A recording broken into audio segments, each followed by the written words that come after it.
यह कथा विष्णु के वामन अवतार और राजा बलि के दान की है। यह हमें सिखाती है कि अहंकार चाहे जितना भी बड़ा हो, सच्ची भक्ति और धर्म की शक्ति के आगे झुकना ही पड़ता है। राजा बलि असुरों के महान राजा थे। वे पराक्रमी, दानशील और अपनी प्रजा के हितैषी थे। अपने बल और पके कारण वे तीनों लोकों के स्वामी बन गए थे।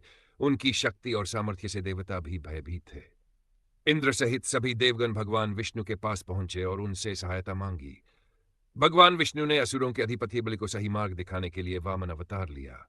वे एक छोटे ब्राह्मण बालक के रूप में राले के जिस स्थल पर पहुंचे, वामन अवतार को देखकर बलि ने उनका आदरपूर्वक स्वागत किया और उनसे वरदान मांगने को कहा। वामन ने कहा, हे राजन, मैं आपसे केवल 3 पग भूमि चाहता हूं। राजा बलि मुस्कुराए और बोले, हे ब्राह्मण देव, आप केवल 3 पग भूमि ही क्यों मांग रहे हैं? मैं आपको संपूर्ण पृथ्वी दान कर सकता हूं।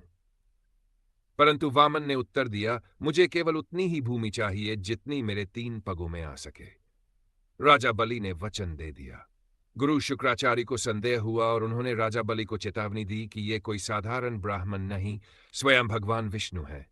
लेकिन राजा बलि अपने वचन से पीछे हटने वाले नहीं थे। उन्होंने संकल्प लिया और वामन को भूमि दान करने के लिए तैयार हो गए।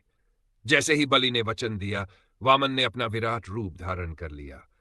उन्होंने पहले पग में संपूर्ण पृथ्वी को नाप लिया, दूसरे पग में आकाश और देवलोक को।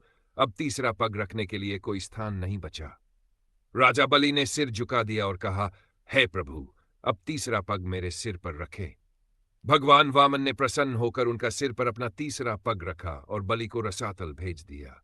लेकिन उनकी दानशीलता और भक्ति को देखकर भगवान विष्णु ने उन्हें वरदान दिया कि वे सुतल लोक के स्वामी बनेंगे और वहां हमेशा सुखी रहेंगे। इस प्रकार राजा बलि का घमंड समाप्त हुआ और उन्हें भक्ति का सच्चा ज्ञान प्राप्त हुआ। यह कथा हमें सिखाती है कि धन और शक्ति से बढ़कर दान, भक्ति और विनम्रता होती है।